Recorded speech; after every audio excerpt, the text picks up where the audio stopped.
Good afternoon. On behalf of the City of Chicago Department of Procurement Services, I would like to welcome you to the JOC Informational Seminar.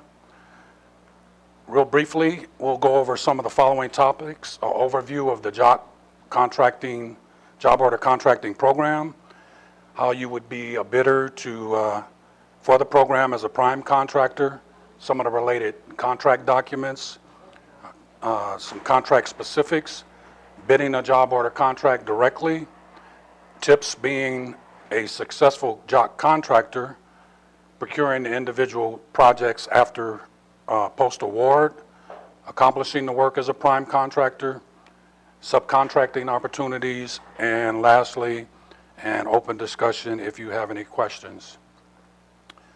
So as far as the JOC job order contracting overview, JOC is a part of a family of indefinite quantity contracts that fall into the categories of JOC, WOC, DOC, SABRE, IDQ, which is indefinite delivery, indefinite quantity contracts, and lastly, just an indefinite quantity contract. A lot of government agencies utilize those various components of job order contracting. The federal government began using job order contracting in the mid-1980s for all of their small to medium-sized construction projects. Gordian was established in 1990 for the purpose of implementing the JOC program for non-federal agencies such as the City of Chicago. Today, there are over 2,000 job order contracts nationwide, and it is estimated that $1.8 billion of construction is ordered annually through the JOC program. In 2005, the National Institute of Government Purchasing awarded Best of the Best to the City of Miami for their utilization and implementation of the JOC program. And more recently, in 2015, Cook County received the National Association of Counties Award for their innovative use of JOC in their capital improvement program. This next slide is an overview of the 6 steps related to the procurement of JOC. Actually, the first 5 steps. The 6th step is actually the point when construction starts. But just to be clear, JOC is another delivery method that the City of Chicago uses to procure construction. They also utilize their in-house trades. They utilize traditional bids. They have term agreements that assist them with various construction-related activities. And lastly, falls the job order contracting. JOC is not intended or meant to replace any of those procurement methods. It's just to support and augment those various methods I mentioned to help them facilitate their program. If you go from left to right, the first step is the identification of a project. After that, a joint scope meeting is conducted where the scope of work is clarified and communicated and clarified to the contractor. The contractor then is requested to prepare a cost proposal, at which time is submitted and reviewed for auditability and correctness of use of task items. And once that's approved, a final package, which is a contract document, is prepared by the contractor, issued to the client, and it's approved for the issuance of either a purchase order or, in a lot of city cases, a blanket release. That last step falls into the construction phase. When the PO is issued, the contractor is notified, and then they conduct a pre-construction meeting and set the schedule for the construction to start. This is an overview of the various steps of the initial job order process. We refer to it as an umbrella contract because the initial upfront part, which is part 1, is the steps that actually lead up to the award of a JOC contract. And then part 2 is when the individual projects are issued to the awardee and they work with subcontractors to partner and develop, and complete the scope of work that's issued. Currently, there are 7 city departments that utilize JOC: Fleet and Facility Management, Aviation, Department of Water, the Department of Planning and Development, Fleet and Facilities Management, Environmental section, Office of Emergency Management and Communications, and lastly, the Department of Transportation. This slide illustrates some of the other city agencies that utilize JOC, but I would like to point out that it's just for informational purposes only. All discussions for the most part in this workshop are related to City of Chicago JOC programs. Procedures at other agencies are identified, may be different than what I'm referring to, and again, it's just for reference. If you want additional information, I would highly recommend that you refer to the city website. They don't necessarily advertise these for the other departments. It's really just for information. But currently in the Chicagoland area, the Chicago Housing Authority has a program, Chicago Public Schools, Chicago Transit Authority, Public Building Commission, City Colleges of Chicago, University of Illinois at Chicago, Cook County utilizes it, Lake County, Naperville, and lastly, National Program for the United States Postal Service. So again, some more additional information as it relates to job order contracting. In definition, they are considered a firm fixed price, competitively bid, indefinite quantity, delivery method to procure a large number of multi-trade repair and rehabilitation projects, as well as minor new construction projects quickly. The firm fixed base component of that statement is the construction task catalog, which are predetermined prices that the contractors bid on. The competitive bid aspect is when the bidders submit a set of adjustment factors to work in concert with the firm fixed prices in the CTC. And the indefinite quantity component of that refers to the fact that initially there are no projects identified at the beginning of the contract. However, the individual clients have a good understanding of what kind of projects they intend to run through that program, but specific projects and specific project amounts are not identified. They do identify a maximum dollar value for the contract as well as a contract period. Once the master contract, which I referred to earlier as the umbrella contract, is awarded, the job orders are issued to the contractor or contractors that were awarded the initial contracts. So job order contracting, the second part of the definition is it is a performance-based contract, and some of the performance measures relate to the contractor's direct involvement. The performance is rated on the project development phase, which was that initial 5-step process that I went through earlier, working with the client to identify and clarify and finalize the scope of work, as well as the preparation of their cost proposal, making sure they're using the right task items, so on and so forth, meeting their compliance goals. During the construction phase, the timely startup of the project, effectively managing the work crews that are on site performing the work, and ensuring that the work is performed to the identified specifications and completed on a timely manner. Lastly, the compliance that people agree to when they bid the contract is also evaluated. Technically, every project is a separate contract under the job order contracting program, so your contract compliance is measured per job order that you turn in. It's reviewed and compared to what your goal compliance commitments were.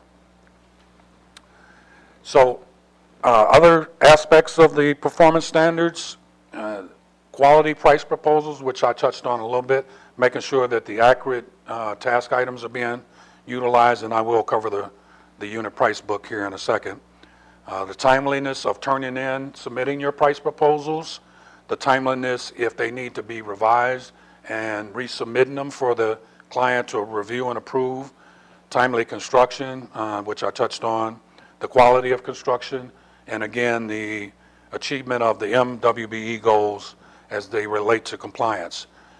Some contracts require self-performance, so if it was a situation that a contractor did have to self-perform, that is also a performance measure item as well.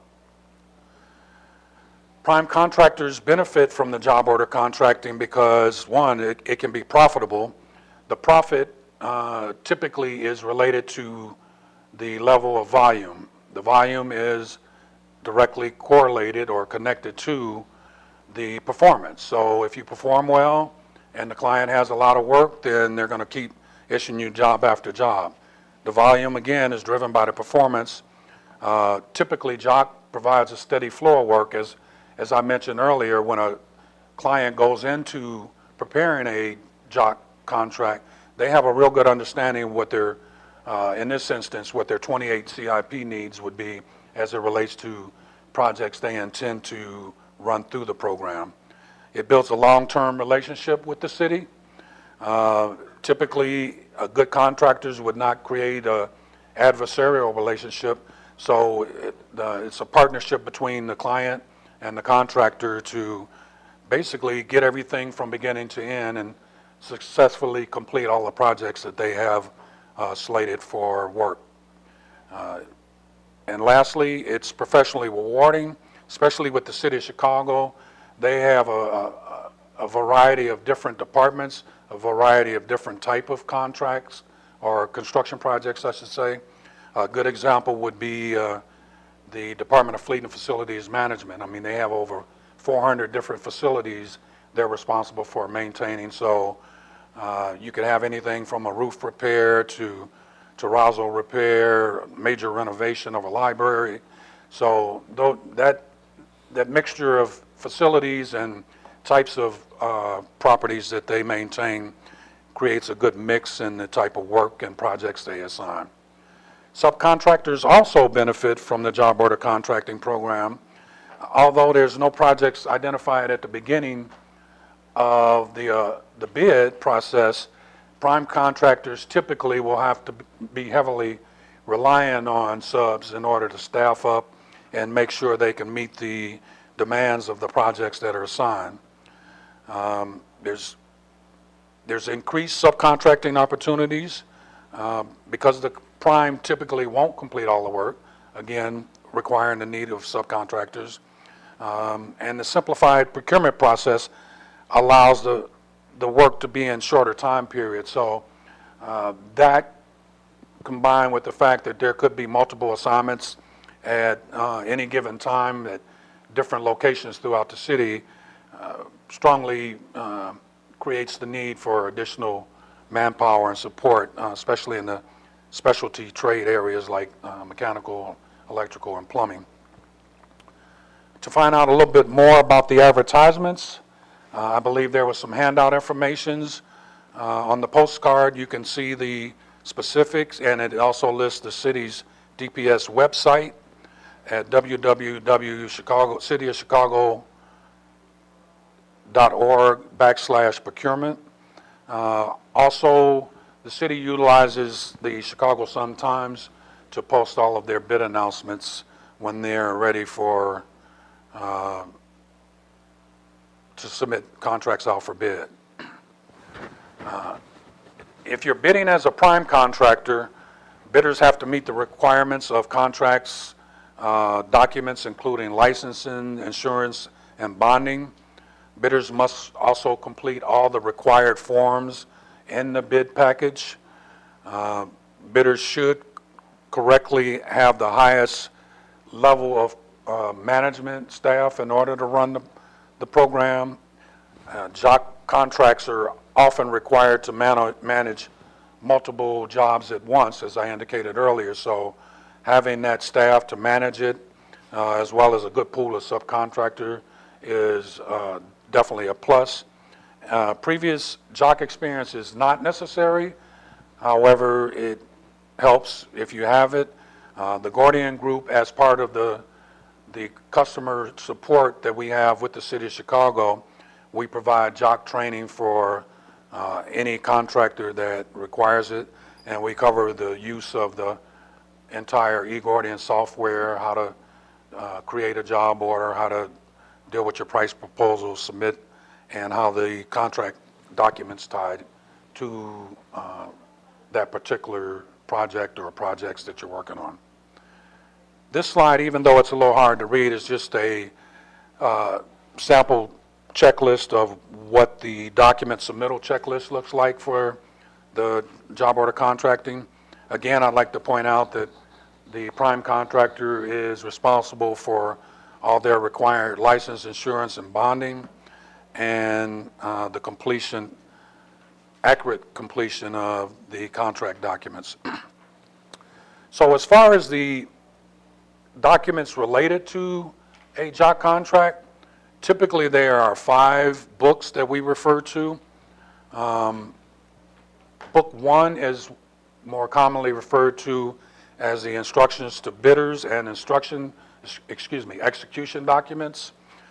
Book 2 would be the general conditions, the City of Chicago's general conditions, along with the JOC special conditions, which are our eGordian special conditions. Book 3 would be the construction task catalog that I spoke to earlier. Book 4 is the technical specifications that tie directly to the construction task catalog. And Book 5, if necessary, typically are the client's more specific specifications.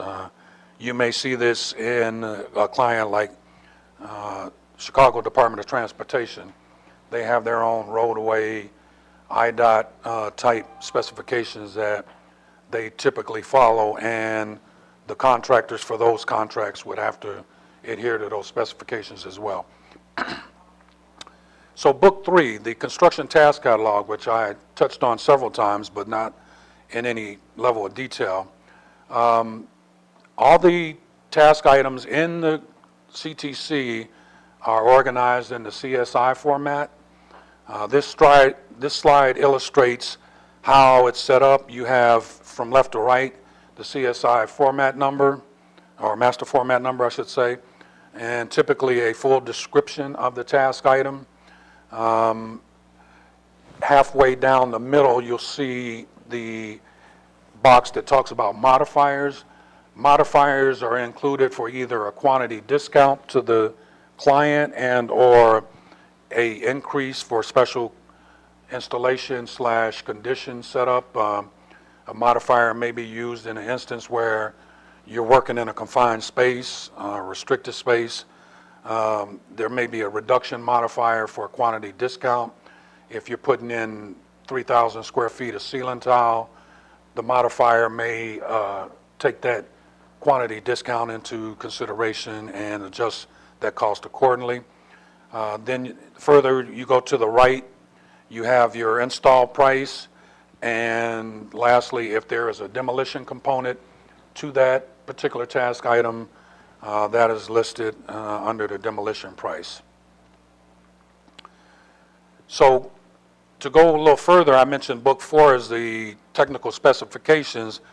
As you can see in this slide, it refers to the CSI number, which links to the CSI number in the construction task catalog. So, and it just gives detailed specifics on material and installation type of specifications. So it's pretty standard in the format, but it's important to understand if you're going to be bidding on a particular JOC contract. So again, related to the pricing in the CTC, it's fixed for the life of the contract. The adjustment is an annual adjustment, which is pretty standard for any JOC contract. That adjustment is made using the engineering news records, and it's based on a 12-month average of the prior year. The formula is calculated, and then our company will notify the client of the price adjustment. I have not seen any instances where it's gone down, but typically, when labor costs go up, the price of certain construction materials, it is adjusted upward. So during that annual anniversary, the adjustment factor is changed based on the increase of the construction costing information. So as I indicated earlier, prior to bidding, the city does not identify or commit to a specific project or location. From past experience, most or all city contracts are within the city proper. They may divide it up into zones, but it typically refers to the whole city. Similarly, they do not submit or commit to any specific quantities in the CTC. The scope of work, when it's awarded, the CTC and the scope of work, the price proposal tend to work hand in hand. By all rights, the price proposal is the scope of work. I'll explain that a little more in detail in a second, but this contracts tend to be limited to renovation of facilities, but the City of Chicago may include site work locations, interior renovations, or exterior renovations, depending on their specific needs. So again, there's nothing clear-cut and defined at the time of bid and award. Typically, a fixed term, the contract is a fixed term period of a year. It varies from client to client. They can basically develop a contract that's multi-year with option years. They do specify a maximum value per term, and whatever that predetermined term is, if it's 2 years, 3 years, or whatever the case, the overall value of the contract is a multiple of those terms. As referenced here, there's 4 terms times $2 million a term, with the max value of the contract being $8 million. Again, that's just an example. Exact contract amounts and specifics are identified within the bid documents at the time of posting the bid. So again, bidding contractors, bidding as a prime contractor, there's several recommended steps. We recommend that you determine your direct costs. After that, you need to analyze that cost against the construction task catalog and the specifications. Review the CTC price against that direct cost that's required to accomplish the work. Price out the job using the CTC, but, prices in the CTC do not include subcontractor and overhead and profit. So you'd need to calculate that separately. Step 2 obviously would be part of that. You would determine your overhead and profit expectations, taking into account your bonding, insurance, etc., your overhead, your staffing, and if you anticipate increasing staff or whatever to facilitate the contract that you're bidding on. Typically, there are several bid factors. You'd bid normal working hours and other than normal working hours. So I would recommend that you work up cost in both categories. You'd apply that all work task in the CTC to that scope of work. Again, it must cover your direct costs, profit, and overhead. And do not exclude any task items that are directly related to facilitating that work. Lastly, you have to take into consideration your EEO commitments related to the contract, which typically involves, if you're not a M or WBE, you will gain that compliance from the use of subcontractors. So just to recap, it's required that you bid correctly, anticipate the type of work. You can sort of get that information just by asking questions, but as I indicated earlier, a department like facilities management, they're going to do a lot of renovations. There may be some exterior building envelope type projects that they are considering, but I would just sort of do the full gamut. If it was a client like CDOT, they're going to do a lot of street work, maybe some bridge repair type work. But you can inquire. I mean, it's not like it's a company secret about past projects, so you can make those inquiries and then sort of work up your costing information based on that. There's typically a pre-bid meeting prior to any contract award, so you can gain information that way. Run as many sample projects as you think necessary to come up with your costing, and determine your factor using the CTC, but keeping in mind that you have to deal with those direct costs as well as your profit and overhead. So one of the preferred methods of analyzing your costs in the CTC is the use of several examples. Basically, past experience would be one of the most useful steps that you would, because that's information that you, one, have readily available or at least access to. So it's recommended that in this particular example, you selected a project that you performed already for some other client, and that particular project paid you $82,323. That was a project that you completed and made some relatively good, profit on. So you use that as your sample. You take that same scope of work and you find the task items within the construction task catalog that represent the scope of work that you performed, and you build that cost proposal. When you build that cost proposal, you end up with a price of $75,746. That difference between the two is really the multiplier that you would need to achieve that same cost using the construction task catalog. So just to continue on, you would take the original $82,000 cost divided by the $75,000 that you got out of the construction task catalog, and then you would come up with the 1.0868 multiplier. That's what you would need to bid in order to complete that sample project and make the dollar sum amount that you started out with as your example. That's one way of doing it. I recommend that if you do that method, you do a number of valued type of jobs ranging from high to low, but that's a good mark, especially if you know that that bid price that you performed that work for was in fact, something that suited your profit, overhead, and dealt with, any ancillary costs that you have, like your bonds and everything. This spreadsheet really is just an example of analyzing the price. It's a little hard to read, so I won't even go through it, but the crux of it is you should break down your costs on a spreadsheet so it's a little easier to make reference to and add different projects to. But again, as I indicated, you should vary the pricing, or project size.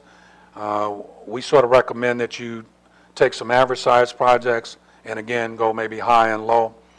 The lower projects, you may find, the lower cost projects, you may find that the multiplier may be higher or it may need to be higher, but you have to keep in mind that it's going to sort of be an average from low, medium to high. So other methods of evaluating is sampling anticipated items. If you know, for example, that a client will be doing a primary, a large amount of plumbing related or sewer related work like the Department of Water, then I would primarily focus on those type of categories. And then lastly, you can get your subcontractors that you have relationships with to get involved. So maybe break out their component of work. If it's a complete renovation job, ask a subcontractor, a plumbing sub, electrical sub, to look at the scope of work in that initial example and say, give me a cost for that, and see how that matches up to the costing that you would be developing through the construction task catalog. Procuring work, the individual projects at post-award, that initial 5 steps was part of this, but typically a department requests permission from the Department of Procurement Services to utilize JOC. Once they receive that approval, they get started on developing their scope of work. That scope of work is communicated to the contractor, which typically during the joint scope meeting, which is a mandatory meeting which typically takes place on site, that scope is discussed and possibly refined, and it can be finalized on that during that meeting. Sometimes there may be some additional information required, but typically you walk through the logistics of the project. You get to digest everything that's going to be involved for you to mobilize, get the work started and completed. So a lot takes place during the joint scope meeting. If I was a contractor, I would basically come prepared to ask as many questions as possible, because you need to be clear as to what the final scope of work is when you start building your price proposal. Once the scope is finalized, the client will send you an official request for a proposal, which is a communication generated through the eGordian system. They send you an email copy of the scope as well as that request. And typically, contractually, there's a timeline. Some contracts are different, so I don't want to quote one and be wrong, but typically it may be a 2-week turnaround on the time that the request for proposal goes out to when the proposal's due. Again, that varies contract to contract. Whatever the time limit is, you would be required to meet that in your proposal development and submission. You turn that in on or before the due date, and at that time the client reviews it for accuracy, make sure all the elements match the scope of work, make sure you use the correct task items, the quantities are correct. If there's any revisions, they will communicate that to you. Then they, at the end of the review process, they approve it. The contractor then is requested to prepare a final package, which, as I referred to earlier, that final package technically is a contract document for that project. That's submitted. It has any compliance information, your commitments to any subcontractors you're using, the approved price proposal, clients request schedules in some contracts. So whatever would be required in the checklist is required. Once it's submitted, reviewed, and approved, the client then issues a lump sum blanket release or purchase order, depending on the method. At that point, you are contacted related to your notice to proceed. Then you work with the individual project manager in that department to do the pre-construction, mobilize, and take the construction from beginning to end through closeout. So getting involved in the JOC program, there's a number of ways to really get information and analyze it. One of the recommendations that I make, especially if you're serious, is you can always obtain a bid package even if you're not looking to bid, but it'll give you some insight on some of the information. So that would be what I would consider advice related to the investigative part of it, because it's nice to understand what the bid documents contain, what they require. If there's certain things that you need to prepare for, at least you'll know. But you can get information from other contractors that are involved in the JOC program, whether it's the City of Chicago specifically or some of the outlying agencies that I referred to. I mentioned it earlier, but you can identify some of the scope of work that those programs complete on a regular basis. I mean, it's again, it's not a trade secret or anything, so Some of it you can figure out on your own. Some of it you just ask a few questions. People will be glad to ask it. As far as prime contractors go, they definitely need to put some homework in and analyze the CTC. I can't really stress that part enough because from time to time we tend to get what we consider below average adjustment factors, and then it complicates the program once that happens, because if they do get a contract that's awarded on a low adjustment factor, it's difficult for them to build a quality cost proposal when it's really time for them to represent the scope of work in their pricing. So, and subcontractors, anybody that's a sub that's looking, basically making those relationships, which is sort of normal business practice anyway, just establishing those relationships with some of the prime that either have contracts and or will be bidding on some future contracts. Contractors, well, I think I covered some of these. Some of the methods for subcontractors to provide a quote, typically they do it on a lump sum aspect. Not a lot of subcontractors really get involved in the JOC pricing.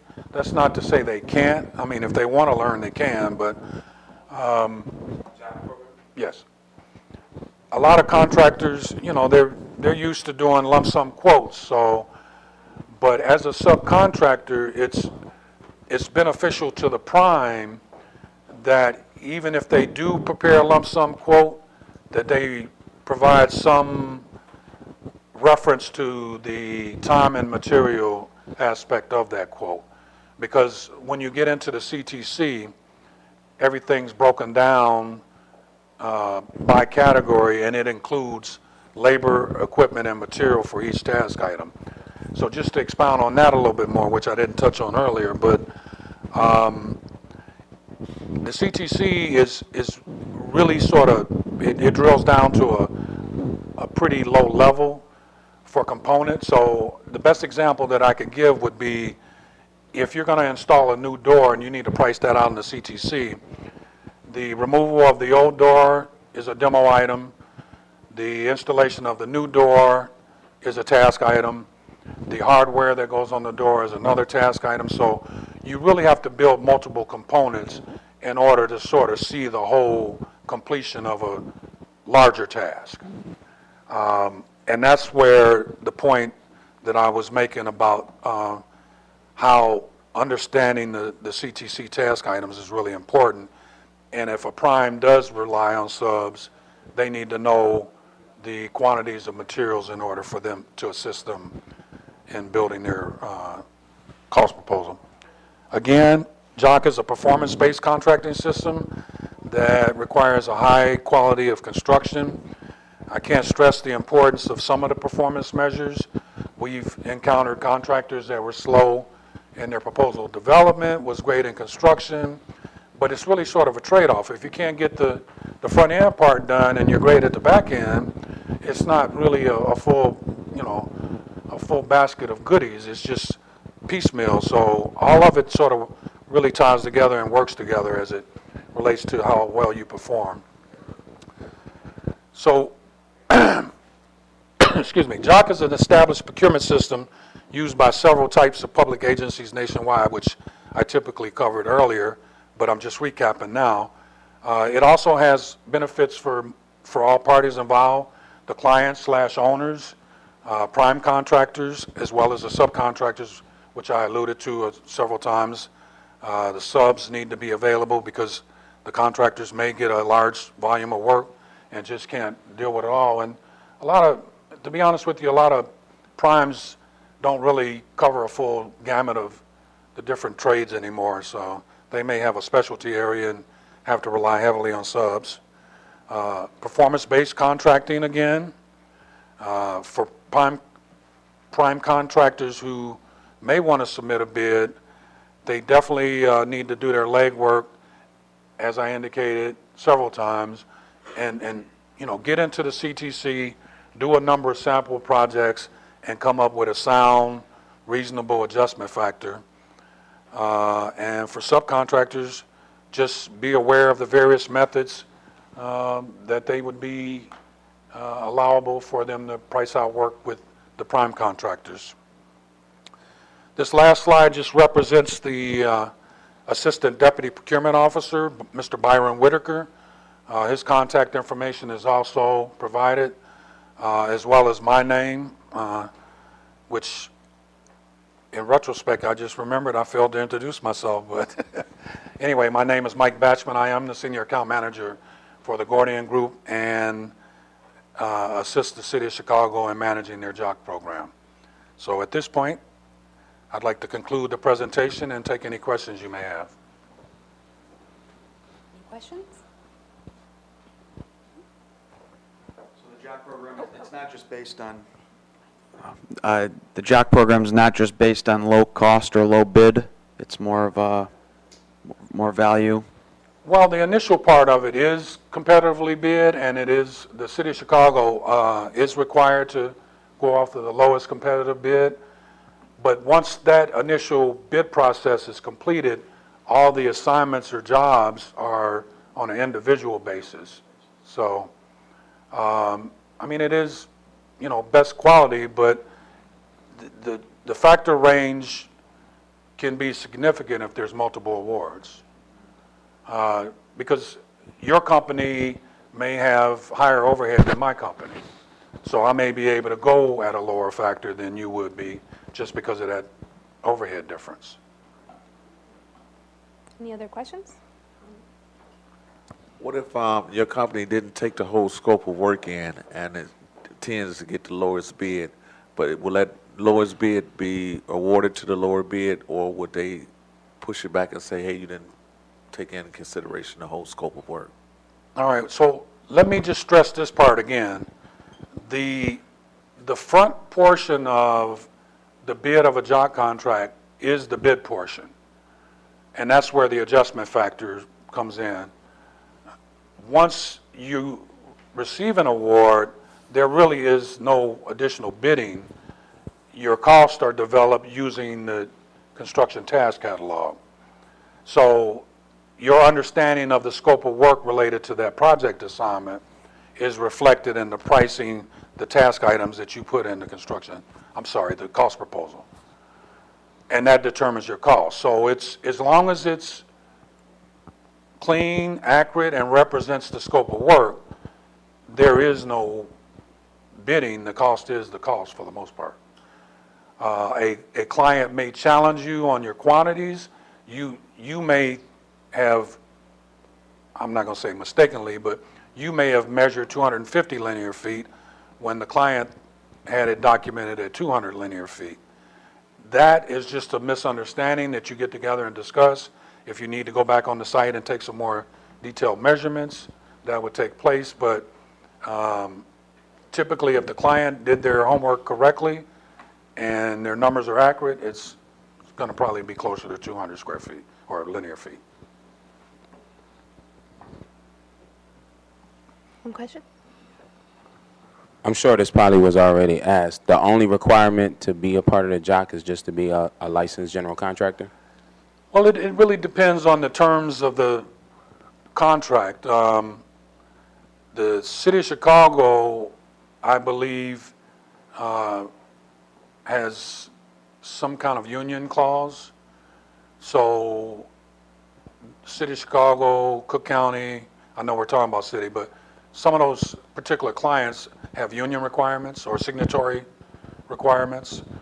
But all of that information, I realize you came in late, but one of the parts of the contract documents is the instructions to bidders, and any of that information, specific requirements, would be covered along with bonding, license, and insurance. So everything that's required is already clearly stated? It's in the contract documents. You decide if you meet that criteria. Correct. Yeah. One other quick question. You mentioned that. Hold on a second, because we're live streamed on YouTube, so whoever's watching. Okay, famous. So you had mentioned every year prices can go up or down, but within that year, if materials go up, steel, asphalt, concrete, if those prices jump for some reason, is that reflected in Unfortunately, how you're paid? no. So you have to take that into account when you're bidding Yes, you do. projects And for that's a that very good entire year? question. Yeah. Okay. I mean, Because steel, right, wars break out, something happens, you, yeah. I mean, it's possible. I'm sure it's happened, but typically once awarded, the unit price book and your factor, well, let me back up. The cost in the unit price book never change. They get updated when a contract goes back out for award. But over the life of the contract period, the adjustment factor is revised to reflect cost increase annually. So whenever the anniversary of the award date is.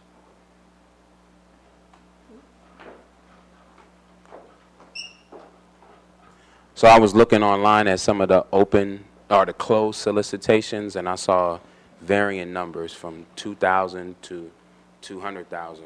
So you can actually win jobs from all those different types of price ranges. That sounds more like traditional bid type information you're referring to. Yeah, the information we were covering in today's seminar was more specific to JOC, Got it. job order contracting. Yeah, I can't really address that. Okay. But Anyone else? if you do have some more specific contract questions, the handout should reference Department of Procurement Services website, and then you can research that and contact one of their personnel related to other contracts that they either have going out or were recently awarded or whatever the case may be. Anyone else? One more? I'm sorry, I came in late, maybe you covered this too, but the CTC, how do you get your hands on that, or is that a web-based? So I didn't tell you guys this, but there's really a test that's going to happen. But earlier, you may recall, I referenced a point that even if I wasn't going to bid, if I found out about a bid, I would go get the bid package for that. That bid package, for as long as it's a job order contracting bid package, contains a CTC. Now, keep in mind that CTC can be custom to that client, but at least it gives you some insight as to how the pricing goes and what you would need to do to work your sample jobs out. Okay. So there's a couple of City of Chicago JOC contracts that will be coming up in the next month or so. So I would sign up to the website, The alerts. and I know people don't read the Sun-Times too much anymore, but they're also posted in that. But to be direct in your response to your question, I would get a bid package, and So the CTC is included in the bid package? Correct. Got it. All right, Yeah. thank you.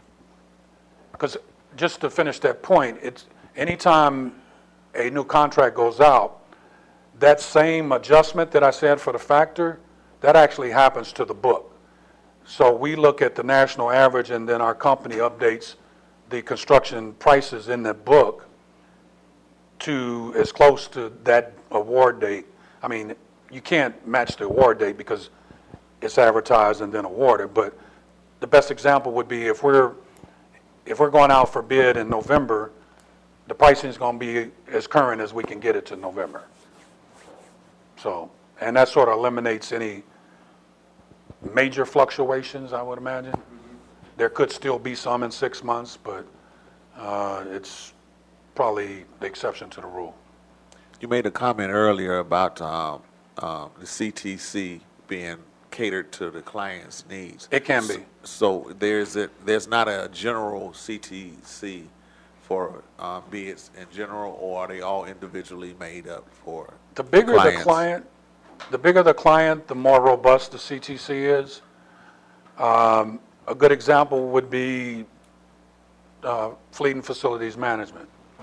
They have a multitude of facilities, so they can do anything from sidewalk, landscaping, parking lot work, to interior roof drain repairs, full renovations.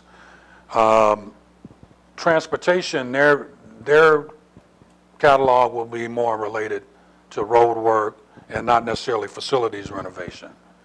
So a client like Department of Fleet and Facilities Management would probably be the closer to inclusive, all-inclusive.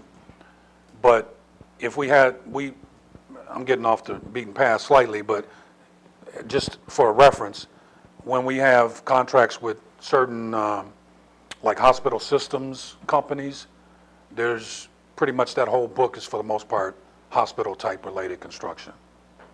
So that's how custom it could be. Department of Water is another city department.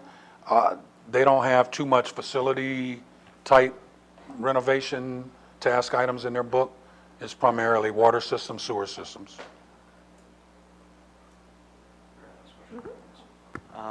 Are you able to see who you're bidding against for these JOC contracts, or who has You- pulled bid documents? So the short answer is yes. Even though the pre-bid meeting is not mandatory, well, some of them are, but most of them aren't. When you go to the pre-bid meeting, you can request a list of the attendees. That's one way to figure it out. I'm not sure if you guys issue lists from people. Yeah. Is that something somebody can request? Okay. Yeah. And then face-to-face would be the last, anybody that shows up at the bid opening, so. Yeah, so. Any other questions? Well, thank you for your All right, time, I thank you. appreciate it. I do have some business cards if you'd like to take